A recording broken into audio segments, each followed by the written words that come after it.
मित्रांनो, आजचा भाग पाहायला खूप मजा येणार आहे। आजचा भाग अगदी धमाकेदार दाखवण्यात आला आहे। दोन्ही मालिकांचे कलाकार हे एकत्र संगीत सोहळा आणि लग्न साजरी करणार आहेत। तर यामध्ये प्रिया रम्या दोघी कारस्थानी मुली एकत्र येत त्यांच्या कारस्थानाला सुरुवात करणार आहेत। तर रम्याने नंदिनीची फजिती करायला एक कारस्थान रचले मोठं, परंतु संगीत सोहळ्यामध्ये नंदिनीची फजिती होणार तर ऐनवेळी पार्थने सगळंच सावरून घेतले। तर ऐनवेळी संगीत सोहळ्यात प्रियाने सायलीला एक्सपोज केले, परंतु सायली अर्जुनला एकत्र आणण्यासाठी नंदिनीने प्रियाला चांगलाच धडा शिकवलाय।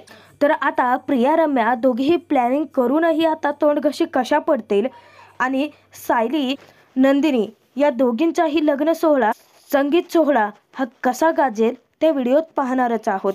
शेवटपर्यंत नक्की बघा। लग्नानंतर होईलच प्रेम मालिकेच्या आजच्या 8 फेब्रुवारीच्या भागात सावनीच्या फुसक्या प्लॅनने रम्याचा पचकाच झालेला असतो। तर सावनी मुद्दाम तिला भडकवत म्हणते की अगं एवढं काय झालंय, अशी लगेचच तोंड पाडून बसू नकोस, कारण अजून संगीत बाकी आहे, लग्न बाकी आहे। हे छोटे छोटे दगड घेऊन ना आरसे फोडणं तू बंद कर आधी। तू ना आता डायरेक्ट बॉम्ब ब्लास्ट कर। पार्थचं प्रेम नंदिनीला मिळायला नाही पाहिजे हे सतत स्वतःला सांगत राहा। रम्या खूप खुश होते। तर सावनी आता रम्याचा निरोप घेते। जाता जाता रम्या सावनीला घट्ट मिठी मारते, तर सावनी तेथून निघून जाते। इकडे ज्या वेळेस काव्या तिच्या रूममध्ये जायला निघालेली असते, नेमकं जीवाचा तिला धक्का लागतो आणि जीवाच्या हातातली असणारी प्लेट उडते आणि त्यात असणारे जे अन्न आहे ते सांडतंच। तर जीवा तिथे काव्याला म्हणतो किंवा धक्का लागून लागून कोणाला लागलाय, तर माझ्या परमसुंदरीला। तेव्हा काव्या लाजते आणि म्हणते की चल। तर काव्या तिच्या तोंडाला लागलेली हळद जीवा काव्याला विचारतो की हे काय, तू माझ्या आधीच स्वतःला हळद लावून घेतलीत? तेव्हा काव्या म्हणते की हो ना, पार्थची उष्टी हळद लागली। तर जीवा काव्याला विचारतो की दादाची उष्टी हळद तुला कशी लागली? तर काव्या त्याला म्हणते की अरे काय झालं माहिती आहे का, मानिनी काकू म्हणजे तुझी आई ही पारची उष्टी हळद घेऊन निघालीच होती, परंतु नेमकं त्यांना रम्याचा धक्का लागला आणि त्यांच्या हातून ती हळदीची बाऊल खाली पडणार, तर ती मी वेळीच कॅच केली। मग काय, त्यात असणारी हळद माझ्या अंगावरती उडली ना। पण जीवा आता ही हळद निघतच नाहीये, काय करू? तर जीवा तिथे काव्याला चिडवत म्हणतो की हो, परंतु माझी उष्टी हळद तुला कधी लागणार? तर काव्या आता पुन्हा लाजते। तर जीवाचे लक्ष तिथेच असलेल्या हळदीच्या बाऊलकडे जातं आणि जीवा त्यातली हळद आपल्या हातामध्ये घेतो आणि काव्या एकटक त्याच्याकडे पाहतच असते। तर जीवा ती हळद घेऊन आपल्या गालाला लावतो आणि काव्याला तो म्हणतो की आता माझी उष्टी हळद तुला लागेल। तेव्हा काव्या आता लाजायला लागते। तर आता काव्या जीवा दोघे एकटक एकमेकांकडेच पाहत असतात, परंतु काव्या तेथून निसटणार तर जीवा तिचा हात पकडतो। काव्याचा आता नाईलाजच होतो, तर जीवा काही काव्याचा हात सोडायला तयारच नसतो। तेव्हा काव्या जीवा दोघेही एकमेकांच्या जवळ येतात। तर जीवा स्वतःच्या गालाची हळद आता काव्याच्या गालाला लावणार, इतक्यातच नेमकं मामींची तिथे एंट्री होते। मामींना पाहता जीवाची घाबरगुंडीच उडते, परंतु नियतीने ऑलरेडी काव्याला पारची हळद लावलेली असते आणि जीवा काव्या काही एकत्र येणारच नसतात। मामी अचानकपणे आल्याने जीवा पटकन काव्यापासून बाजूला होतो। काव्या जीवाकडे पाहते, इतक्यात मामी येते। तेव्हा काव्याचा सगळा प्रकार लक्षात येतो। तर मामी येऊन जीवाला विचारतात की जीवा भाऊ, अहो तुम्ही इथे काय करताय? तुमच्या घरचे सगळे शोधतायत तुम्हाला। तेव्हा काव्या म्हणते की अरे जा। तर जीवा म्हणतो की हो हो, मी त्यांनाच शोधत होतो, मी जातो। तर मामी जीवाला घेऊन जातात। आता काव्याला कळतच नसतं की पारची उष्टी हळद तिला कशी काय लागली आणि निघत का नाहीये, ती वैतागतेच। तर दौलत मामा विक्रम दोघेही गावामध्ये काही आमंत्रणं देऊन आलेलीच असतात। तर विक्रम तिथे दौलत मामाला म्हणतो की पायाचे तुकडे पडले रे बाबा। दौलत मामा विचारतात की अरे आत्ताच? अरे अजून युग जीवा दोघांचेही लग्न बाकी आहेत। तेव्हा सर्वजण हसत असतात। इतक्यात चिनूमिनू विक्रमसाठी दौलत मामासाठी मसाला दूध घेऊन येतात। तर विक्रम म्हणतो की बरं झाला, खरंच खूप जास्त थकायला झालं होतं, तुम्ही वेळीच दूध आणून दिलत. विक्रम दौलत मामा दोघेही दुधाचे ग्लास आपल्या हाती घेतात. विक्रम दौलत मामाला म्हणतो की अरे दौलत, मी काय म्हणतो, तू तुझ्या दोन्ही मुली ज्या आहेत ना, चिनू मिनू, माझ्या युग आणि जीवाला देऊन टाक ना, माझ्या सुना म्हणून. खरंच बकुळा, मुली खूपच गोड आहेत बरं का. तेव्हा मामी म्हणते तुम्हाला जर घेऊन जायचंच असेल ना तर आमच्या चिनूला खुशाल घेऊन जा. तेव्हा विक्रम म्हणतो की का, मीनू का नाही? तर बकुळा सांगते की अहो आमच्या मीनूचं लग्न ठरलंय ना आता. विक्रम म्हणतो की काय सांगतेस? विक्रमही खूप खुश होतो. अगदी मीनूचं तोंड भरून कौतुक करतो. तर विक्रम तिथे चेष्टा करत म्हणतो की आमच्या जीवाचं नशीबपणा त्याच्यासारखं अगदी उन्हाळ्याच आहे. आमच्या मीनूला सून बनून घेऊन गेलो असतो ना. तर बकुळा मामी म्हणते की भाऊजी, अहो जीवाबद्दल तुम्ही असं का बोलताय? तुमचा जीवाना खरंच लाखात एक आहे बरं का. आज हळदीमध्ये त्याने किती मदत केली आम्हाला. तर बकुळा ही जीवाचं अगदी तोंड भरून कौतुक करते. चिनू अगदी उत्साहात असते. तर ती म्हणते की हे बघ तायडे, आपण पार, चिचू आणि नंदिनीला त्यांच्या लग्नाच्या सोहळ्यामध्ये दोघांनाही एकत्र नाचायला लावायचं बरं का. तर मीनू म्हणते की बरं झालं हा काका, तुम्ही पार, चिचू आणि नंदिनी ताईचं लग्न आमच्या गावात ठेवलं, कारण आमच्या गावात पहिल्यांदा एवढी जंगी हळद साजरी झाली आहे. तर चिनू आता बोलता बोलता बोलून जाते की तायडे, आपण एक काम करूया, तुझ्या लग्नात पण तुला आणि जिजूला एकत्र डान्स करायला लावूयात. तेव्हा दौलत तिच्यावरती रागावतो की अजिबात नाही, भोसल्यांकडे किती कडक चालीरीती आहेत माहिती आहे ना तुम्हाला. तेव्हा विक्रम त्याला शांत करत म्हणतो की असू देत रे, मुली मस्करी करतायत. तर विक्रम तिथे दौलत मामा त्याचबरोबर त्यांच्या दोन्ही मुलींना सांगायला लागतो की मी तरी माझ्या लग्नात मानिनीला कुठे बघितलं होतं, आणि आमच्या वेळेत हे संगीत सोहळा वगैरे असलं तरी होते का. आणि तिथे आता चिनू मिनू विचारतात की मग तुम्ही केव्हा बघितलं काकूंना. तेव्हा विक्रम घडला किस्सा ऐकवतो की अगं, लग्नात अंतरपाटाच्या वेळी मला मानिनीला पाहता आलं. म्हणजे भटजीचा हात असा अंतरपाट धरून दुखायला लागला होता ना, तर त्याचा हात खालती आला त्यांचा, आणि मग तेवढ्यात मी मानिनीचा चेहरा बघितला, आणि मग काय लग्न करायला लागलं ना मला. तेव्हा तिथे ते चौघीही आता जोरजोराचे हसत असतात. तर बकुळा तिथे हसतच विक्रमला म्हणते, काय भाऊजी तुम्ही पण ताईंच्या माघारी त्यांची टिंगल करताय होय. तर विक्रम म्हणतो की असू देत, आणि तो मीनूला तिच्या नवऱ्याचं नाव विचारतो. तेव्हा मीनू म्हणते की संग्राम. दौलत तिला फटकारतो की नवऱ्याचं नाव असं घेतात का. तर तो म्हणतो की संग्रामराव भोसले. आता पारच्या लग्नात आम्ही त्यांना बोलावलंच आहे, भेट घालून देतो. तर विक्रम म्हणतो की बरं आहे, मग पारच्या लग्नानंतर मेनूच्या लग्नासाठी पुन्हा एकदा गावाला यायला मिळेल आम्हाला. आता त्यांच्या गप्पा इतक्या छान रंगलेल्या असतात की त्यांना कामाचं काही भानच राहिलेलं नसतं. तर बोलता बोलता त्या दोघांचं मसाले दूध पिऊनही झालेलं असतं. तर इकडे शारदा तिच्या दोन्ही मुलींना म्हणते की आज हळद किती छान साजरी झाली ना. तेव्हा काव्या म्हणते की हो. काव्या तिथे म्हणते की ताईच्या सगळ्या मैत्रिणी आता ताईला भेटायला येत आहेत ताई. तर जानकी तिथे म्हणते की बरंच. तर नंदिनी खूप खुश असते. ती तिच्या आईला काव्याला सांगते की आज जानकी आली म्हणून किती छान वाटलं मला. तर काव्या म्हणते की ताई, तुझी मैत्रीण मुक्ता देखील तुला भेटायला आली होती ना. बरं आहे ताई, तुझ्या सगळ्या मैत्रिणी तुला भेटायला येत आहेत.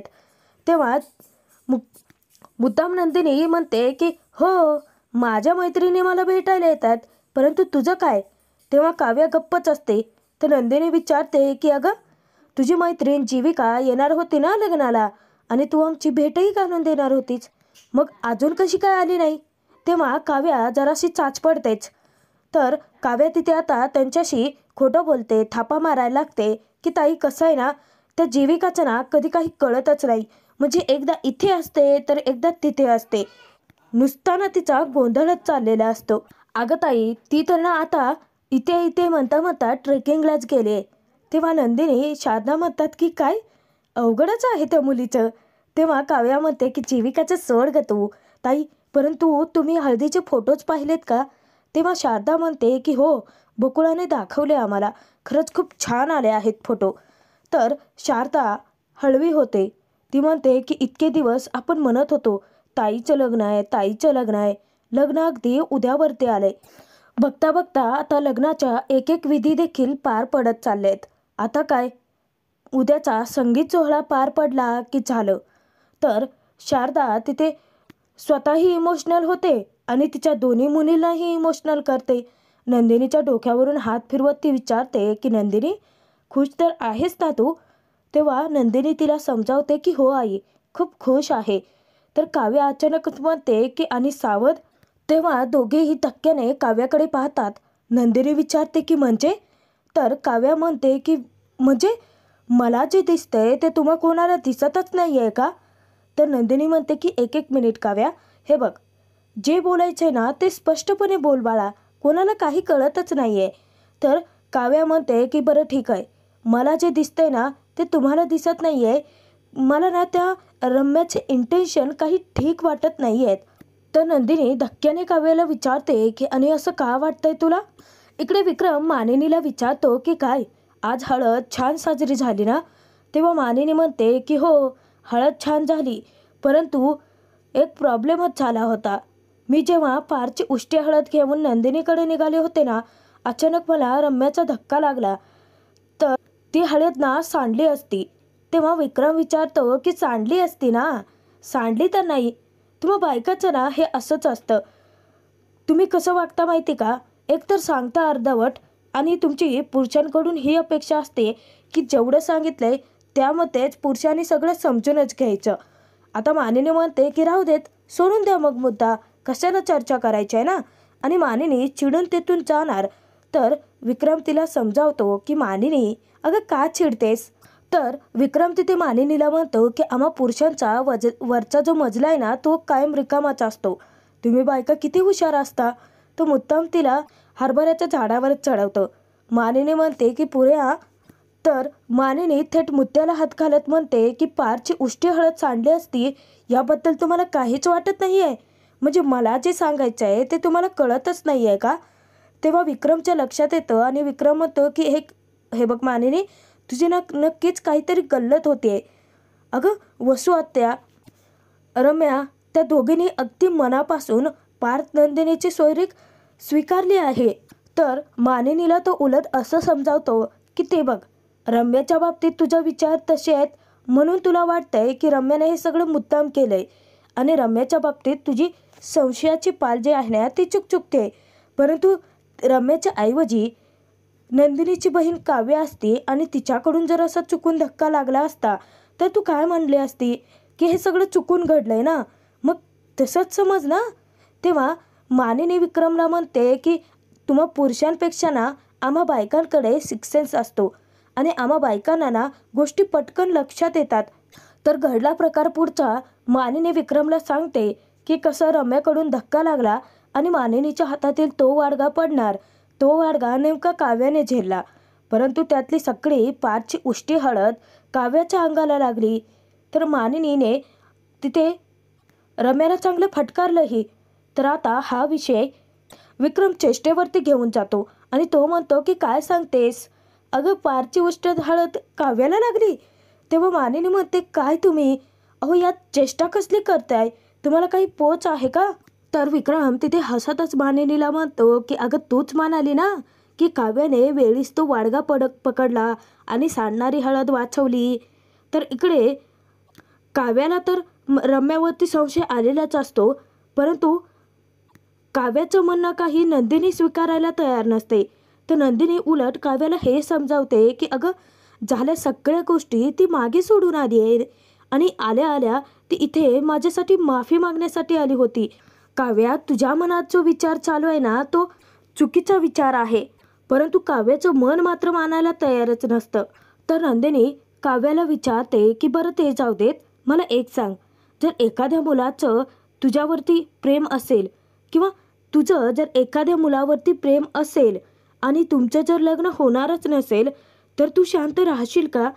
तेव्हा काव्या उत्तर देते की जर त्या मुलाचं माझ्यावरती प्रेम नसेल ना तर मी शांत राहीन, परंतु जर आमच्या दोघांचंही एकमेकांवरती प्रेम असेल आणि जर लग्न होणारच नसेल तर मी शांत नाही बसणार आहे.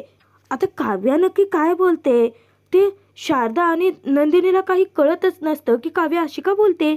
आता त्या दोघींना काव्यावरती एक वेगळाच संशय येतो. इकडे मानिनी काव्याचं तोंड भरून कौतुक करत धनंजयला म्हणते की काव्या खरंच खूप गुणी मुलगी आहे. तिला ना UPSC करायची आहे आणि उत्साह तर इतका आहे ना, म्हणजे आपली नंदिनी इतकी शांत भोळ्या स्वभावाची आहे, परंतु काव्या अगदी त्याच्या उलट आनंदी आणि उत्साही. तर विक्रम मानिनीला विचारतो की मग काव्याला आणायची का सून बनून आपल्या घरी? एकाच लग्नात 2 आपण लग्नाची बाड उडवून देऊयात. आपल्या जीवासाठी काव्याला विचारूयात. तेव्हा मानिनी म्हणते की अहो काय तरीच काय बोलताय तुम्ही, हे सगळं असं अचानक करायचंय का? ते काही नाही या. तर मानिनी तिथे विक्रमला त्याचा कुर्ता देते. तेव्हा विक्रम आश्चर्याने विचारतो की हे असे शाही कपडे घालायचेत मला? तर मानिनी त्याला सांगते की हो, उद्या संगीत सोहळा आहे. म्हणजे आत्तापर्यंत काही ठरलंच नव्हतं, परंतु आपली काव्या म्हटलं ना उत्साही, तिनेच हे सगळं ठरवलंय.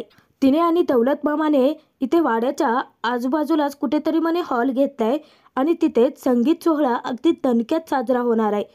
तेव्हा विक्रम विचारतो की मग आपण पण नाचायचं आहे ना? तेव्हा मानिनी म्हणते की तुम्ही? तर विक्रम म्हणतो की असं पुचकेपणाने बघू नकोस माझ्याकडे. तुला काय वाटतं मला काय नाचायला येत नाही का? अगं लेझिमच्या पथकात मी नाचायला असायचो ना. आणि विक्रम तिथे आता मानिनीसमोर गाणं गुणगुणायला लागतो की ही नवरी असली. तेव्हा मानिनीला हसू अनावर होतं. विक्रम तिथे मानिनीसोबत डान्स करायला लागतो. दोघेही खूप खुश असतात. तर इकडे काव्या नंदिनी शारदाला म्हणते की तुम्ही सध्या माझा विचार सोडा. अगं ताई तू तुझा विचार कर ना.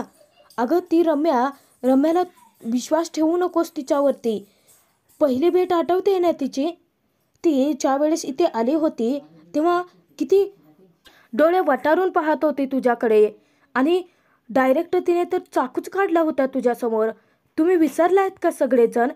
तर नंदिनीला तो प्रसंग आठवतो की पहिल्याच दिवशी रम्या आली होती तेव्हा तिची नजर कशी होती आणि तिने अचानक चाकूही काढलेला प्रसंग आठवतो. तर वैतागलेली काव्या म्हणते की आज तर तिने ना कहरच केला, म्हणजे मी कोणाला काही सांगितलेलं नाही आहे. तेव्हा शारदा तिला विचारते की काय झालं होतं? आज ना तिने पारची उष्टी हळद मुद्दाम सांडवली अगं.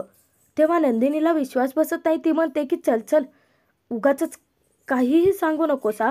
तेव्हा काव्या म्हणते की ताई, मुद्दाम सांडवणं, मुद्दाम धक्का देणं आणि चुकून धक्का लागणं यातला फरक मला कळू नये का? मानिनी काकूच्या मागे रम्या येते काय? मुद्दाम मानिनी काकूंना धक्का देते काय? आणि मी जेव्हा तिच्याकडे बघितलं तेव्हा माझ्यापासून नजर चोरते. मला ना सगळी गडबडच वाटते. आता काव्याला रम्यावरती विश्वासच नसतो आणि ती हे सगळे प्रकार घडलेले सांगून शारदा नंदिनीला देखील तिच्यापासून सावध करते. काव्याला बिचारीला तिथे आता नंदिनीची काळजी वाटते. काव्याच्या डोळ्यात अश्रू दाटून येतात. नंदिनीच्या डोक्यावरून प्रेमाने हात फिरवत समजावते की ताई अगं तू खूप भोळी आहेस. माणसांमधला फरक तुला नाही कळत, त्यांची नजरही तुला नाही कळत. ताई या जगात अगं असे खूप माणसं आहेत ज्यांनी चेहऱ्यावरती मुखवटे लावले आहेत आणि त्यांचा खरा चेहरा ओळखणं तर खूप अवघड आहे. त्यामुळे तू बेसावध राहू नकोस. तर काव्या नंदिनीला सांगते की माझं गट फिलिंग मला सांगते त्या रम्यावरती नजर ठेवावीच लागेल. तेव्हा नंदिनी शारदा दोघी हळव्या होतात आणि तितक्याच घाबरलेलेही असतात. तर काव्या त्या दोघींनाही समजावते की अरे लगेच तुम्ही एवढे घाबरलात काय? अजिबात घाबरायचं नाही आहे आणि मी आहे ना, मी नंदिनीताईची पूर्ण काळजी घेईन आणि त्या रम्याकडेही लक्ष देईन. तर ती म्हणते की हे बघा, मी तुम्हाला घरून निघतानाच सांगितलं होतं की उद्याच्या कार्यक्रमाची सगळी तयारी आज रात्री झाली पाहिजे. तुमची सगळी तयारी झाली आहे ना? कपडे वगैरे फायनल केलेत की नाहीत? अरे उद्या संगीत सोहळा यार आपल्या नंदिनीताईचा. तेव्हा शारदा म्हणते की हो हो तुझ्या मनासारखं झालंय सगळं. तर काव्या तिथे एक सरप्राईज फोडते की उद्या संगीत सोहळा काही इथे नसणार आहे. तर नंदिनी विचारते की एक मिनिट, तुझ्या डोक्यात नक्की काय चाललंय? तेव्हा काव्या म्हणते की हो, कारण मी सरप्राईज क्वीन आहे ना. उद्या ताईचा संगीत सोहळा इथे नसणार आहे. म्हणजे दौलत मामा आणि मी ठरवलंय की हा एका वेगळ्या ठिकाणी करायचा आहे. इथून अर्ध्या तासाचं ड्राईव्ह आहे. ते एका मस्त हॉलमध्ये आम्ही संगीत सोहळा ठेवला आहे. तेव्हा शारदा नंदिनी खूप खुश होतात आणि काव्याचं नुसतं कौतुक करत असतात. त्या तिघी अगदी आनंदात असतात, परंतु त्या तिघी अजून गाफील असतात, कारण त्यांचं सगळं बोलणं रम्याने ऐकलेलं असतं. तर रम्याच्या डोक्यात आता घाणेरडं कारस्थानच शिजतंय. मित्रांनो, आजचा हा भाग इथेच संपतो आहे. पुढील भागात आपण पाहणार आहोत की संगीत सोहळ्यासाठी दोन्ही कुटुंब, दोन्ही मालिकांची कलाकार सगळे आता एकत्र आलेले आहेत आणि हा महासंगीत सोहळा गाजणार आहे. कारण अर्जुनच्या भेटीसाठी सायलीची धमाकेदार एंट्री झाली आहे आणि अर्जुनला सायलीच्या येण्याची चाहुलाही लागली आहे. तर पार्थ नंदिनी दोघांच्याही संगीत सोहळ्यासाठी जय्यत तयारी सुरू असतानाच प्रियाने मुद्दाम रम्याला भडकावलंय. तर रम्याला ती मुद्दामच म्हणते की पार्थ नंदिनीचं लग्न लागत असताना तू काय तिथे तिची करवली म्हणून मागे उभा राहणार आहेस का? काहीतरी कर, असं कर की त्या नंदिनीची ऐनवेळी फजिती झाली पाहिजे आणि लग्नात कोणाला तोंड दाखवायला जागाही नाही राहिली पाहिजे. तर प्रियाचं ऐकून रम्याने तिथे आता नंदिनी संगीत सोहळ्यासाठी जो ड्रेस घालणार असते त्या ब्लाऊजचं तिने आता धागे उचवलेत आणि नेमकं डान्स करत असतानाच नंदिनीचे ते धागे उचवतात. परंतु पार्थ ऐनवेळी सगळं सावरून घेतोय आणि नंदिनी पार्थवरती जाम इम्प्रेस झाली आहे आणि पुन्हा रम्या चांगलीच तोंडघशी पडली आहे.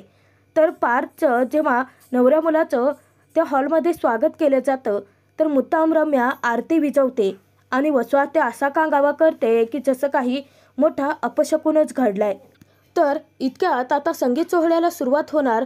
तर तिथे प्रियाची धमाकेदार एंट्री होते आणि प्रियाच्या एंट्रीने जेव्हा मोठ्यानेच म्हणतो की तन्वी तर इथे, मग ही कोण आहे?